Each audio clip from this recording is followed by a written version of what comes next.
Okay, folks, we're queuing up our next presenter. That's going to be Jonathan Hulme. So we're going to start our next conversation here with Jonathan. He's going to be talking about asynchronicity in VoIP and OpenSIPs. Jonathan, are you here? Yeah, I'm here. Awesome. Everybody should be able to see his presentation, yes? Yeah, we're good to go. All right, we're good to go. Take it away, Jonathan. Yeah, first off, big thanks to all of the OpenSIPs team for organising this. It's fantastic that we could meet online. It's a bit disappointing we can't meet in person, but we'll look forward to the next time we can. Makes it all the more special. And yeah, big thanks to OpenSIPs project in general, because it's a fantastic tool. I mean, it's a cornerstone of what I deal with day to day. So yeah, it's fantastic.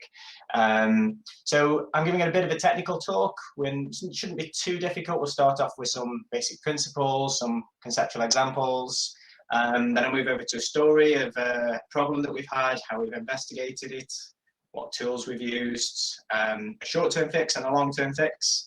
And then my colleague Peter will be joining us, and he can talk a little bit more about some of the specific code that was involved in the longer term fix. That's not 100% there yet, but we're working very hard to push that out. Okay, so a bit about myself. I'm from England.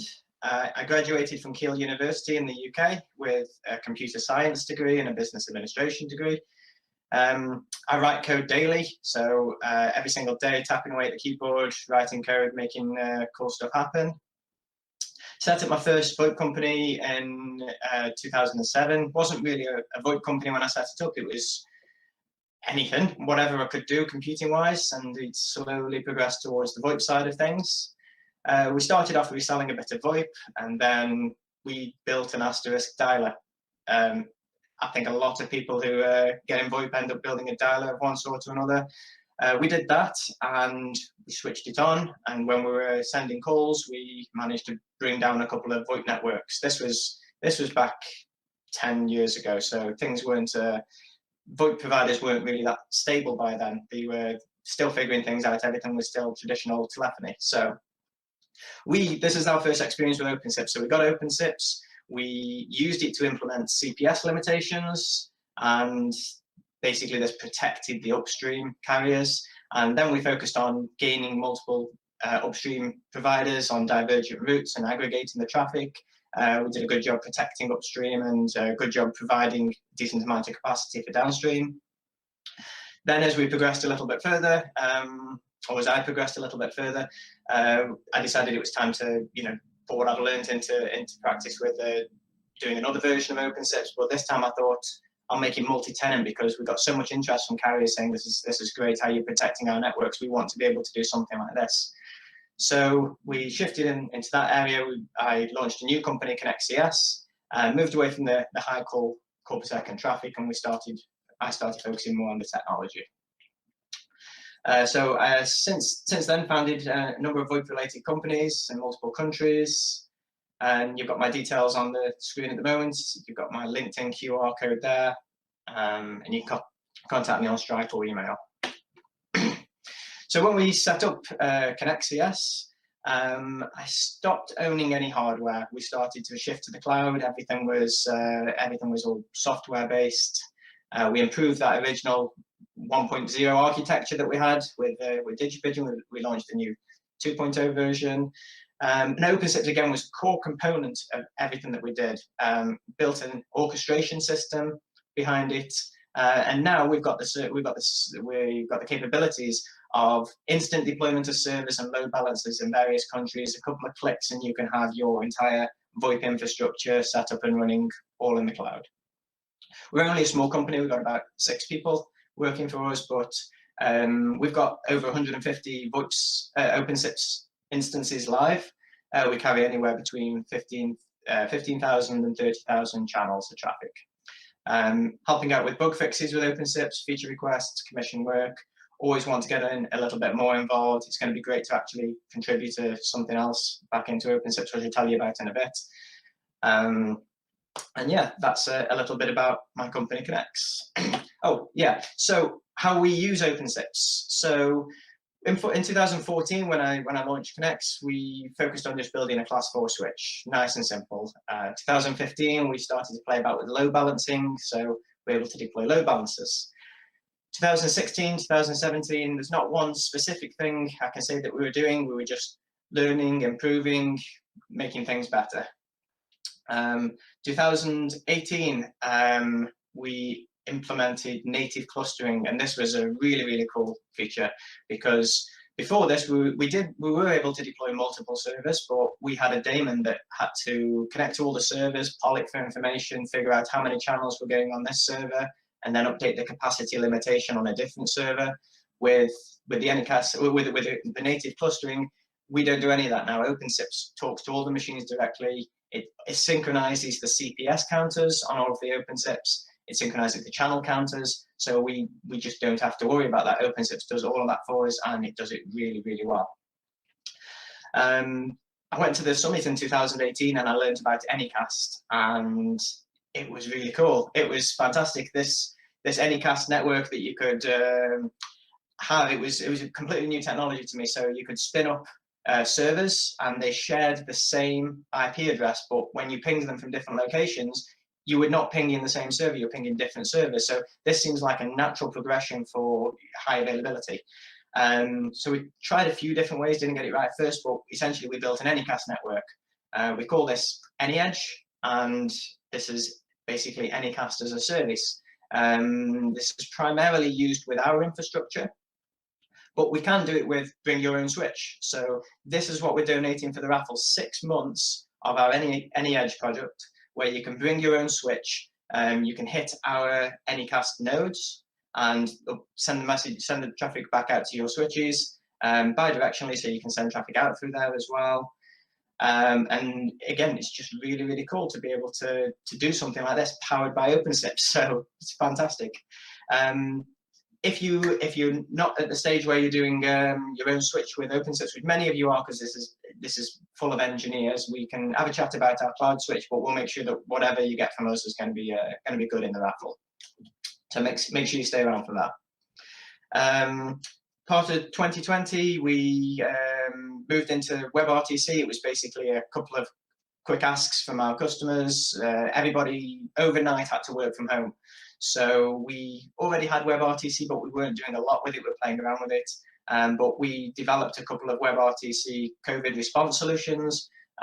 These were taken up by key workers and fairly critical, semi-critical infrastructure, to essentially help out with the COVID-19 response in the UK. Fantastic to be able to be involved in something like that. And some things that it did was instantly takes the load off mobiles and runs it through the net. And the customers who were using it through the net before had zero provisioning, because you go to a website and then that's it. So asynchronicity, just a very, very quick definition. It's the ability for multiple operations to run independently of each other. So why is it important? Well, this is how the real world works. Things aren't synchronized in the real world. But computers, a lot of the time, process things linearly. You can have multiple processes, multiple cores to make that get more power, but ultimately, a lot of things need to run synchronously. So asynchronicity and parallelism, these are things that are different. And I need to clarify the difference between the two. If you've got a computer science background or you're a programmer, then you'll know this. So apologies if I'm going over the really basic stuff, but I'm sure there's a few people here that might not get it or might not understand it at the moment. So parallel is things happening at the same time. And asynchronicity is things occurring independently. So I'm going to give you an example with the robot vacuum cleaner. So if I've got a robot vacuum cleaner, I start one robot vacuum cleaner and I watch it. Well, that task is running synchronously. At the moment, I am watching that vacuum cleaner. I can't go and do anything else because I'm busy watching it. It's not parallel, particularly because there's only one of them. Another robot vacuum cleaner. This time, I set the robot vacuum cleaner to run and I walk away. This time it's asynchronous. I'm not looking at that vacuum cleaner. I'm not waiting for it to do anything. I'm not watching it, should I say. So I wait until it's finished, and it gives me an interrupt. It beeps and says that it's done, or I go away and check it later. It's not parallel because there's only one. It is asynchronous, but it's not parallel. This time we've got 3 robot vacuum cleaners. I start 3 robot vacuum cleaners and I walk away. They're asynchronous because I can do other things while they work. They are parallel because they're working at the same time. Again, they'll interrupt me, or I'll go and check on them when they're done. 3 robot vacuum cleaners again. So this time I start them on a schedule, different times that they start. So 1 and 2 may run in parallel, as their schedules will overlap. 3 may not run in parallel, but it will run asynchronously. So asynchronously, yeah, they're all running asynchronously, possibly parallel, depending on when they're observed. Again, I get interrupted as soon as they're done. So hopefully that explains those a little bit. So what makes asynchronicity difficult is mainly when things have to be synchronized again afterwards. So collating and outputting final information is a good example. From the programmers who might be used to some of this, a map reduce function is a fantastic example where both of these occur. You can do a map reduce function, and the map function will pull down all the information that it needs, and all of that can happen asynchronously, and it can happen in parallel as well. Then you can run a reduce function. The reduce function collapses the information that you've got, and some of it can happen asynchronously and in parallel, and then the last operation will happen synchronously, and you get a single output at the end. Or confirming that an operation is completed. So with the robot vacuum cleaners, we've got a few different ways in which we can be told that everything's completed. We can either have a coordinator, and when the robots each complete, they can raise a completion event. And then that coordinator will count those, and as soon as we've got enough of them done, you can say, yeah, it's done, it's complete. That's one way of doing it. Another way is that each robot can check, are the others complete? Are the others complete when it's finishing? And then it can raise an event. Or another way is to just poll it, just to check, is it done yet? Is it done yet? Is it done yet? Or another example of going from asynchronicity to synchronous is changing a variable atomically. So again, computer science 101 coming up here, so a little bit of boring theory. But if you've got to change a variable, increment it by 1, you can sometimes have a few problems. So this is why we need locking. So race hazard theorem. I'm sure lots of you have heard it, but this is a quick rundown. So if we want to read a counter from a database, or just from memory, and add 1 to that counter, we can do that and we can get 10. So this is really, really simple because this is a single process. But if we've got 2 processes, it can read the data at different times. So we can read the counter on one process, and we can then read the counter on another process. We increment both of them by 1, and then the variable that we end up with at the end of the day is 10. And really, we should have 11. So simply, how do we fix this? We can do this with locking. So we can acquire a lock, we can perform that operation, and you can see here, as soon as process number 2 tries to get into that, or thread number 2 tries to modify that, it can't acquire the lock because the lock's being held by the first one. Later on, after it releases its lock, the second process can go along and update that. So that's sort of the basics. There's one little thing that I did put in here, and this is a slight digression, but just about asynchronicity being in the real world and how things can happen at different times. In this example, we've got a call between Alice and Bob, as usual.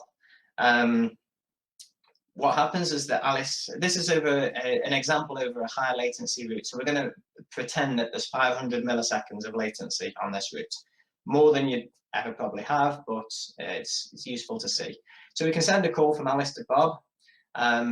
Bob let's assume that Bob also answers the call instantly. Bob sees the call and answers the call instantly at 0.5 seconds from when the call started. Alice is then told that the call gets answered 500 milliseconds later. So on Alice's side, the call starts after 1 second. Call goes on for 60 seconds, and then Alice decides that she's had enough and puts the phone down. Then sends a message back over to Bob. Bob also puts the phone down. But looking at this from the two different perspectives, Alice's call lasted 60 seconds long, and Bob's call over here, this lasted 61 seconds long. So we can see that asynchronicity isn't just necessarily within a machine; it can be at different places as well. So this can happen even on lower latency routes. There's always going to be a difference, even if it's only a few milliseconds, because it's so easy to jump over between the 1 minute mark and the 1.1 minute mark, and it can be rounded up. So or second mark, and yeah, it makes a difference. So the interesting thing now, asynchronicity in OpenSIPs. So OpenSIPs. OpenSIPs works on multiple processes to achieve parallelism, so the concurrency to be able to do things at multiple times and to scale. This is how we do it. So with before version 3, you could set the children counter in here. You could set this to 10, and this would spin up 10 processes. In version 3, we've got a little bit more control. We can say how many TCP workers we want or how many UDP workers we want. So yeah, great, a little bit more control. Messages in OpenSIPs are processed synchronously. So as soon as the message comes in, the process is pretty much blocked until it's finished. As soon as the message is sent out to the other side, it's then in the transaction space or the dialogue space. These are concepts on the wire. So, or not on the wire within OpenSIPs, but that message is back out on the wire then. It's not blocked anymore, it can do other things. So script is generally synchronous. OpenSIP 2.1 saw asynchronicity, async function introduced in 2015, and that is really cool because it allows OpenSIPs to do other things while it's waiting for external operations to happen. So I want to give you a scenario that we had back in 2014, when the VoIP providers were unstable and high calls per second could bring them down, and dialers were really rubbish, and in the first second they would send you a massive amount of calls and then they'd send nothing for another 60 seconds. So we introduced CPS buffering. So this is how we hacked around this. We would essentially send out a call to a non-existent IP address, and we would wait for the internal OpenSIPs timer to pick this up.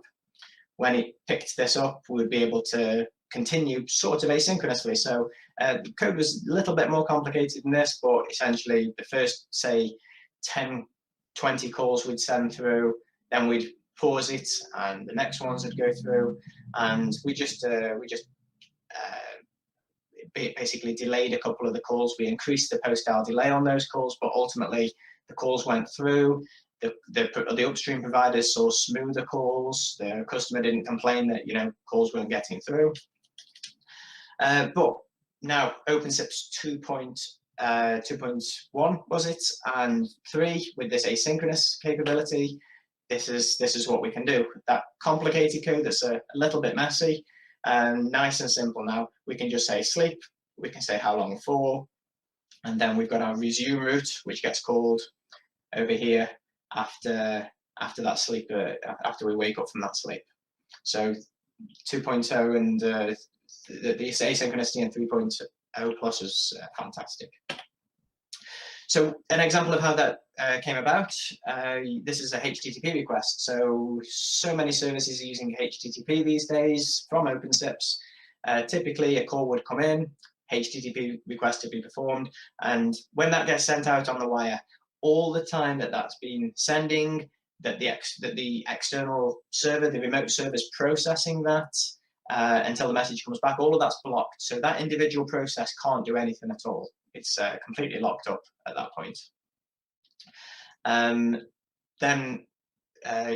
that essentially continues. But what asynchronous did, it allows more work to happen in between. So once that message has been sent out,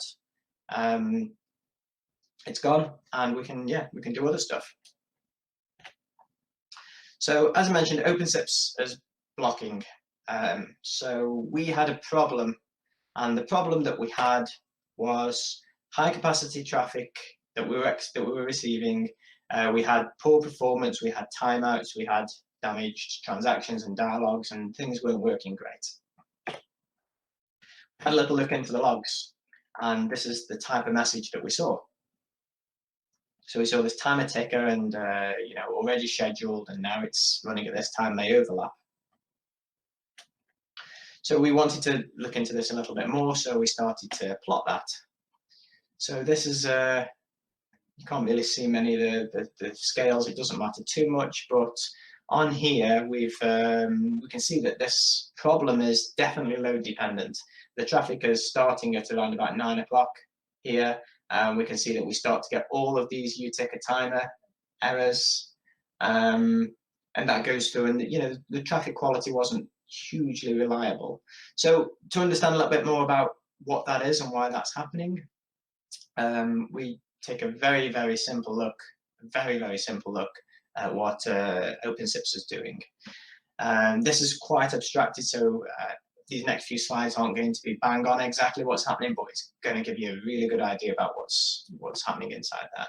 So in our event loop, we have things that are processing messages and checking timers, and it just keeps on doing that again. You can have separate timer processes, but this is the kind of thing that we're seeing. So we, in simple, we get the next task and we process it. Get the next task, process it, and these can be coming in from the UDP queue. These can be timer processes, and essentially we're just going around in a circle processing message after message.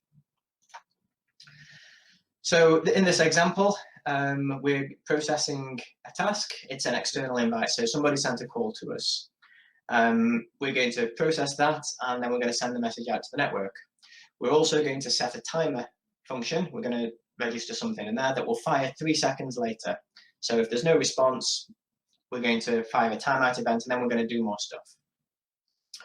So yeah, that's gone through, that's happened. Now, the next one is a blocking message. So for some reason, we don't know yet, the messages came into the system and it's now blocking. Whilst that process is blocking and all the other processes are being blocked, this UDP message just came in and it gets stuck in the queue, so we don't process it.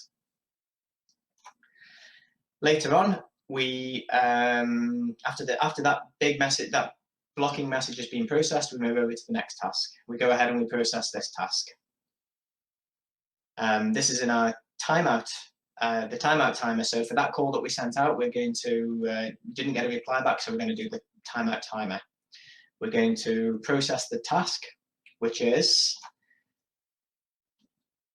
well, the task will be to, send a message back saying that, we time out from the remote side. But when we process that task, again, greatly simplified, it says something along the lines of, this task should have executed at this timestamp ending in 54. It's now 56. So what's essentially happened is that timeout task in itself was being delayed. It isn't necessarily just for this, it can be for any single scheduled tasks that we've got in the system. If they're delayed, then we're going to start having problems. So what it did, it logs it as a warning, and that's the type of warning message that we picked up on.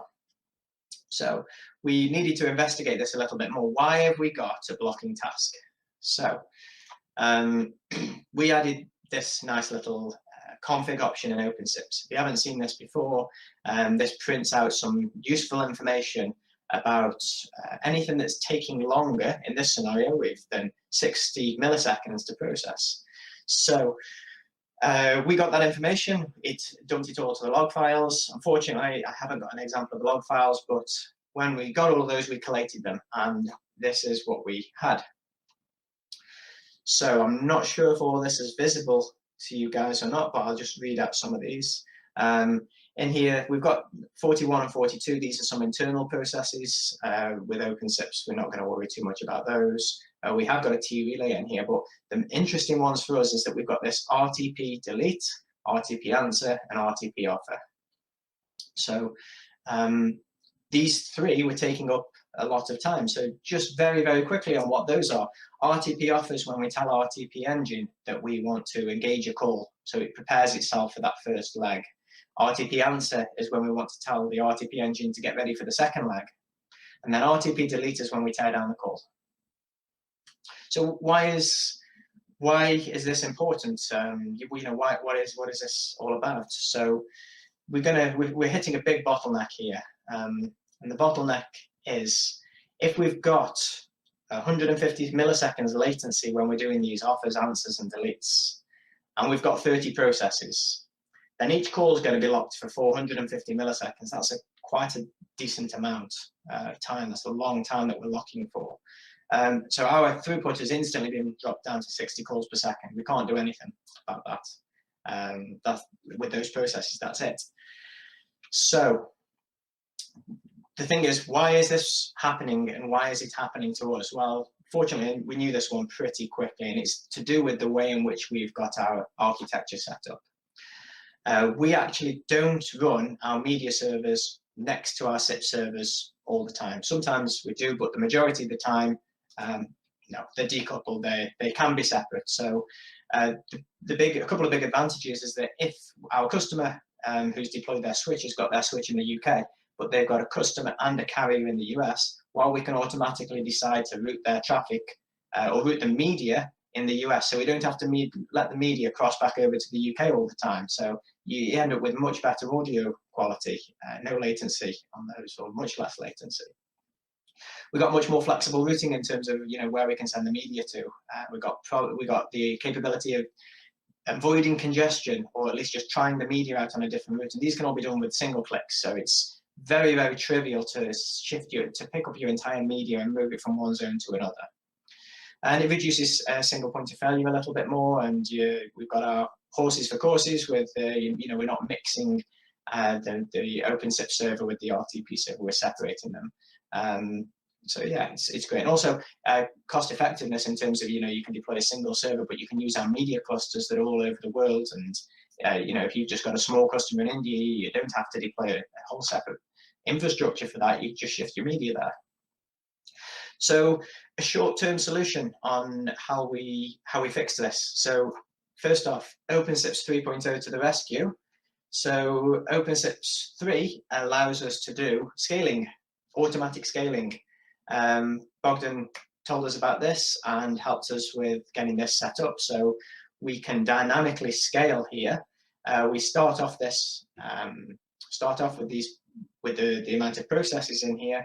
We can scale up to 30 processes if we need, and we can scale all the way down to 2 processes. That's a little bit about how this script fits together. And short term, that's great because we mitigate the problem to a certain extent by just running more processes. They're still getting blocked, but there's more processes to handle this traffic.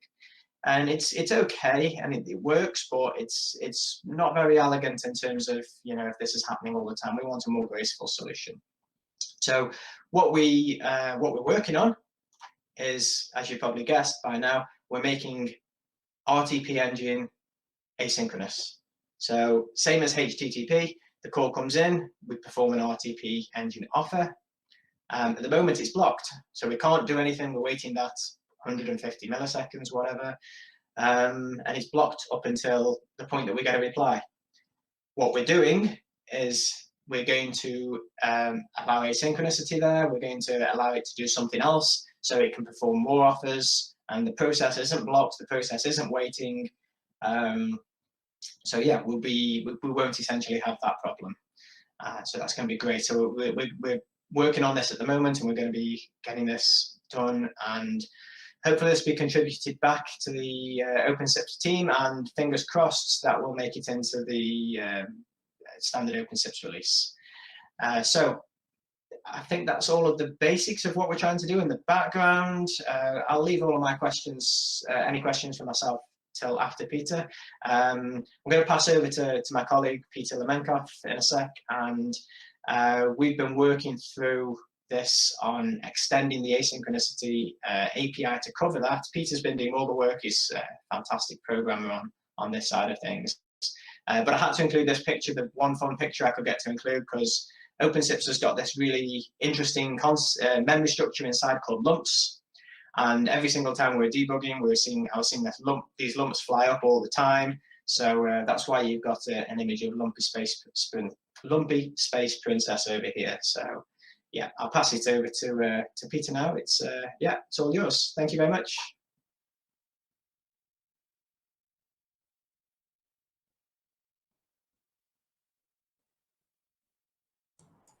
Your microphone. Hello. Okay. Yeah, hold on. Let me start my window. Share now. No.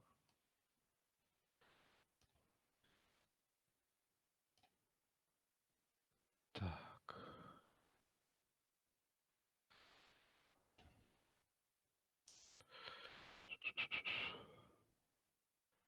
Okay, for some reason I can't share anything over the window.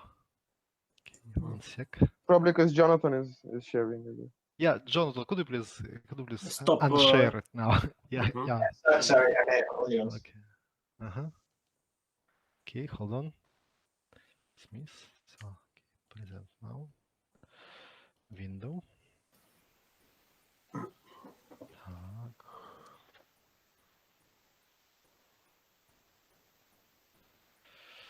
Так, hold on.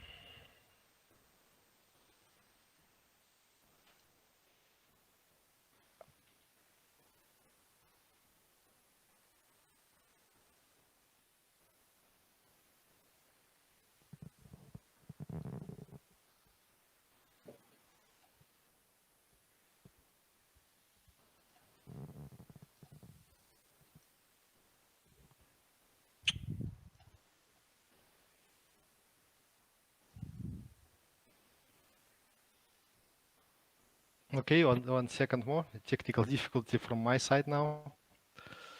Okay. Так.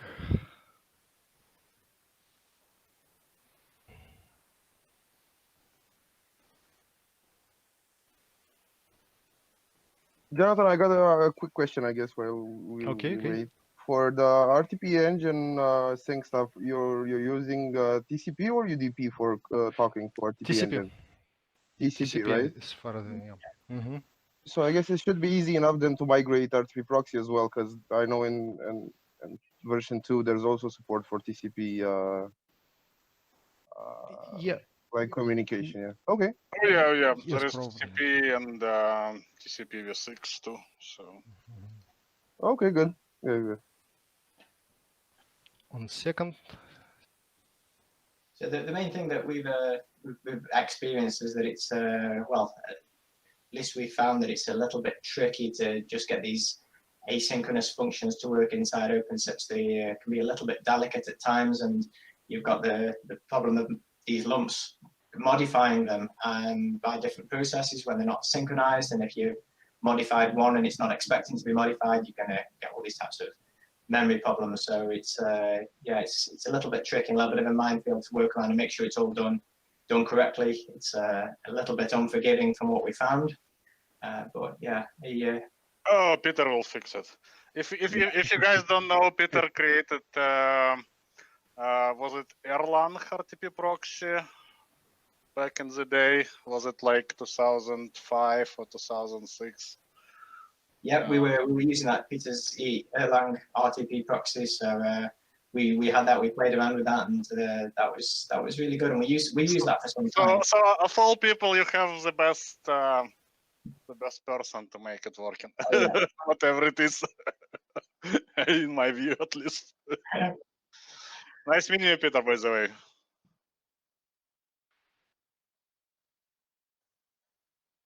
There is a button in. Give me just 1 second more. There is present now button down there. You just click on it and okay. A window. Select your window. You can also do a screen or. I don't know why, but it doesn't let me to do a screen sharing. Just say you must grant permission in order to share your screen. Oh, that's probably your browser unexpectedly. does it, because it's not. Yes, probably Which yes. browser are you using? Firefox, but it was maybe try with the Chrome. Try with the Chrome, might work a little bit better. Okay, hold on. In the meantime, here is a presentation. My presentation. The same as the one from Boston, because I could probably just cast that from my screen as your. Yes, could you please? Yeah, if sure. possible. Try and do that. So maybe it will work better then.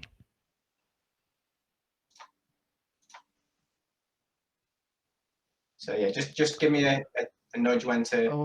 Okay. Let's start from this. So, as you might know, my name is Peter Lemenkov. I'm going to continue Jonathan's presentation on asynchronous API in OpenSIPs. It's surprising, but not so many people still know there is a synchronous API right within the kernel, right within the OpenSIPs. Most of the operations within OpenSIPs modules are still synchronous, and there is just a few modules, maybe just 6 or 5, something like that. The rest is still synchronous, which is a little bit weird for the reasons Jonathan already discussed, already presented. Blocking, like CPU cycles waste and all that stuff. Could you please move to the next one, if okay, hold on. It's since version OpenSIPs 2.1, there is a to overcome this limitation. It was proposed to asynchronous API, and I will mostly talk about this asynchronous API from the developer's position, what we encountered, what we stumbled upon, and so on. Still not widely used, and I know why. First of all, as I told, not many people know about it. Second, there is not much documentation about that topic. And I'm talking about developers' documentation. If you decide to present a switch or add asynchronous functions within any given module, all you have is already existing modules, already existing code base, and who knows if it's good or not. Best practices, errors, something like that could be possible. So that's a problem. That could be a really rough way, not well documented. And the last but not least, there are limitations right in the asynchronous API, unfortunately, and I will talk about them later. So last time we discussed that matter, it was at FOSDEM 6 months ago, and I promised people we will talk more at OpenSIP Summit. So OpenSIP Summit now. So let's talk a little bit more about that. Could you please switch on the next slide? Yeah. What is asynchronous API? Basically, it means the following: if you talk to the external entity through the TCP socket, through the wire, all you need is to write down to the socket your data and put the socket down to the OpenSIPs reactor, which will pops up, which will fire up the callback function. You also need to provide, and within this callback function, you can do whatever you want to the data arrived. So no waste CPU cycles. Anything in between is free. So it looks almost exactly like a normal exported function, as a lot of you are already aware. A typical exported function from the typical OpenSIPs module. Nothing really fancy about it. Let's say you wanted to convert existing add extra asynchronous counterpart to already existing function. All you need to cut this function at two. First part from the beginning down to writing to the socket, which it will be your newly exported asynchronous function, asynchronous. And the second part, invisible to user, is the callback function. So far, so good, very straightforward. not many things, nothing complicated apart from the lack of documentation, but it's feasible, it's understandable. Could you please next slide? Peter, sorry to interrupt you. I think we are discussing and we are trying for maybe more than a year, and I will tell you what's the part for trying to release a developer manual. And that was starting some time ago by Vlad Payu. We worked in bringing up to date for I think 3.1 or 3.0, but still we've, let's say, failed to release it publicly because we wanted to bring more documentation. I mean, to add more chapters for documenting some of the new features, because when originally was written. For example, there was no clustering, there was nothing about asynchronous stuff, and so on and so on. So yeah, probably we should stop trying to do everything perfect and release it as it is. Yes, that would be highly appreciated. Really. Add stuff on the way. I mean, on the instead of waiting to get it 100% done. So just mention. Sorry no, that's a great addition. That's a great addition. It would be great. So this is exactly how looks the second part of the function. So that file descriptor you wanted to pass, and that's all. Could you please next slide? So next one, yeah, Jonathan. Okay, next. Let's show you next one. Next, okay. So far so good. If you want to develop a asynchronous module, it's quite straightforward and easy. Problems will start. Everything starts more complicated when you are going to add this function to your OpenSIP scenario. The difference is very, very severe. So basically, what we have in how do you use it in configuration is we have just two functions, async and launch. Launch is the same as async, but in case you do not care about the return value. So I will talk about async mostly because launch is almost the same. So you wrap your function within async call, a function call. File function, uniquely written function, function parameters, and continuation route. I will talk about later. And apparently, and surprisingly for many, the entire execution of OpenSIPs configuration will stop right there. So you call it, and the configuration file will return. So you will lose every how can I say road stack. If one of your roads call another roads and depends on the return values, or you move some entities to the roads and etc., you will lose all the stack. So you have to start from the very beginning.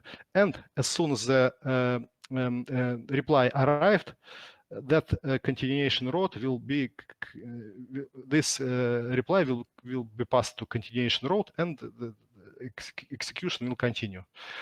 This means that as soon as you wanted to add asynchronous operation within your configuration, it will significantly, dramatically change the configuration flow.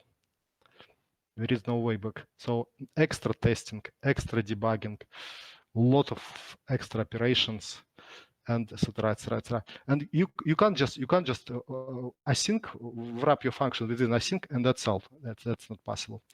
I would really love to see some kind of yield or differ here, something like that. But as far as I understand, it's not possible with the current architecture. So we have to. That's very that's very demanding on config, very demanding on changes will be severe.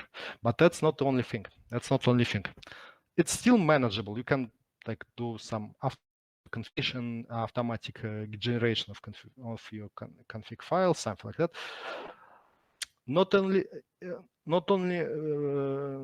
all roads are available for Asynchronous API. According to the manual, only request route, reply route, local route, and that's all. The rest is unsupported, and the matter will cause a undefined behavior according to the manual. But why we are going to the limit to what is written to the manual? We like to expand. So what if we are going to use it in what if we have a really complex scenario with various capturing replies and operating depending on reply values and capturing the negative replies and rerouting it and forking and branching for stuff like that. So let's use it within the on branch roads. It's not undefined behavior. It would be very defined, but depending on various various conditions, various modules calls and something like that. Probably from the first time, if you fire it up within the unsupported road, you will have some strange sigfolds with no direct connection to any function you're using whatsoever. Some kind of lump is undeletable or twice deletable, something like that. Could you please the next slide, Jonathan? So next couple. Yes, another. Yes, and another. Yes, issues and next issue as well. So non-freeable lump, and surprisingly, but it's not because of your asynchronous API, your modules or something like that. This will likely caused by different other modules that doesn't know anything about async. We might use a very primitive, very simple pointer arithmetics, for example, and accidentally mix shared memory with package memory and something like that. Synchronous API is very tolerable to issues like that. For unknown for me reason, you can pass it without even mentioning it. But as soon as it comes down to the Async API, which is very much more demanding to the consistency of what you're doing, all this memory mixing will pop up, and you will see all these problems. Not mentioning, but that's maybe the most troublesome part we've stuck so far. Synthetic tests are going well, but synthetic tests are synthetic tests, not real ones. We're still struggling to fully integrate it to the existing configuration, but slowly moving towards working solution. And could you please a couple more slides down? Okay, another issues. Yes, another good news. But and another one, another slide. Yeah, good news. But all these errors, fortunately for us, and guys, you did really fantastic job. OpenSIPs has very great ways to monitor and to describe his internal state. He said everything about like issues, and sometimes look at this script bug, second attempt. That was a bug we stumbled upon, and it was a bug in our code, in our configuration. We fixed it, and it works. And moved one step further. And could please next step, yeah. If you read config logs very carefully, you will find exactly what happened. You will find exactly what causes this damage to when you're using async operation. Again, I'm telling you, if you use everything synchronously, these errors happens, but operation continues as normally, like no problem at all. But as soon as I think it's because we are losing a lot of information from the SIP flow, something like that. So it's not possible for OpenSIPs to continue. And could be this next slide again. Okay, so that's what I'm proposing. If possible, try using it. I understand it could be painful in some cases, but benefits could be great, really could be great. So as soon as we started using it, as soon as we started to backtracking it, back triaging, so things become more and more stable. remember I told you people still not aware of existence of such API. So here it is. That's why we're talking it now. That's why we're talking to the people. There is such an API. It's testable in a testable state. Maybe it's sometimes not for production because of various issues, but slowly and carefully moving it to the production is possible. Very careful testing required. We are using CPP, for example, as a testing scenario, grep and Wireshark on a daily basis. So using this, and of course, OpenSIPs logs are very helpful. A lot of information was like just written down to the logs, so it was just a matter of carefully reading it and acting accordingly. So that's it. So basically, that's all I wanted to share with you so far about RTP Engine. I think it's mostly finished now. It's working, and now we're spending our time trying to incorporate existing existing API to our configuration, which apparently was much more complicated than we thought initially, but we are moving. So this is it. If you have any questions, time to ask. Do we have some questions? We are some kind of speechless. Okay. John, let's see if we've got any coming in here. But I have to say that I have to admit it was a bit challenging. The task you did, because as you said, okay, there is not much of official documentation. So to learn how this asynchronous stuff in OpenSIPs, you had to learn it by yourself by digging through the code. I'm not sure, let's say, how if you found the code well structured and documented in order to at least be a reasonable job in order to understand how it works.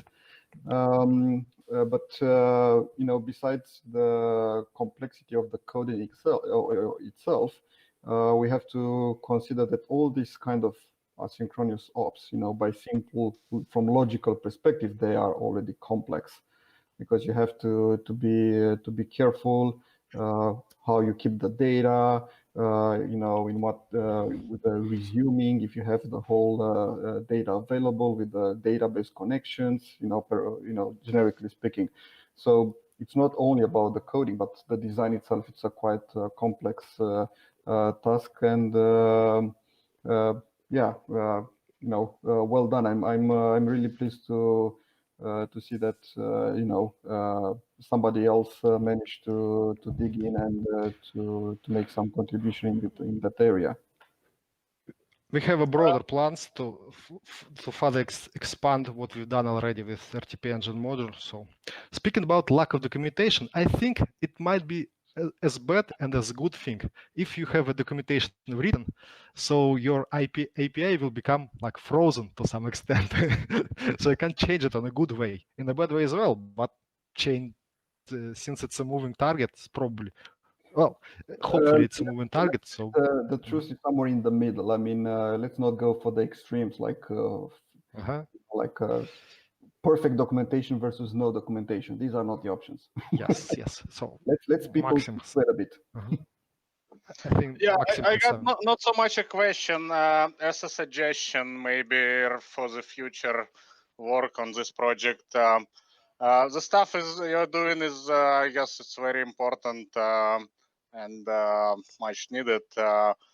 But it also probably you should consider somehow like future direction and see if some of it could be basically used to integrate some of the RTP proxy code with the RTP engine code, because essentially RTP engine module is a fork of RTP proxy module, so they share the same initial code base. So whatever the problem you're trying to solve in RTP Engine module would essentially most likely in some form or another be applicable to the RTP proxy module. And I would really like to see kind of at least us in OpenSIPs try to unify those two modules, because right now they kind of develop independently. And in that sense, I really liked Rizwan's approach in developing media exchanger and all those cool new features, which pretty much agnostic of particular kind of media relay that people use. Yes, Maxim, you're very much correct. The code deduplication could be very possible goal, could be very possible task, interesting task for both RTP Engine and RTP proxy modules.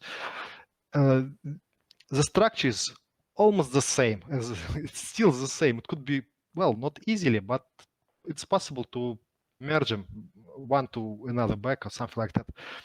Also, it will help. Like RTP proxy could be made asynchronous calls in the same way.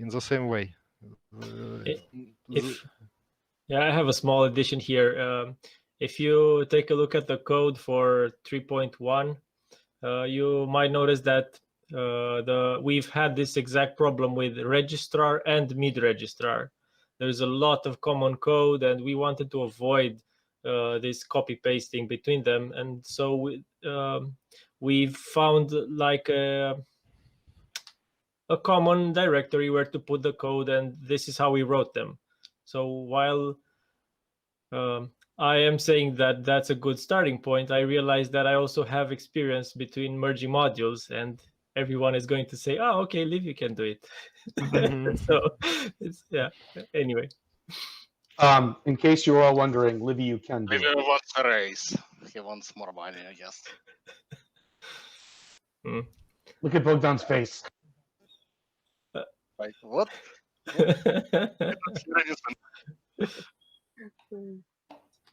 I guess it's a matter of priorities. Yeah, but definitely when you will make the pull request, we can look into the effort required to make it common code between them. Also, we can take it step by step, right? Yes. Yeah, we don't have to merge all the functions. We can just do the offer answer ones.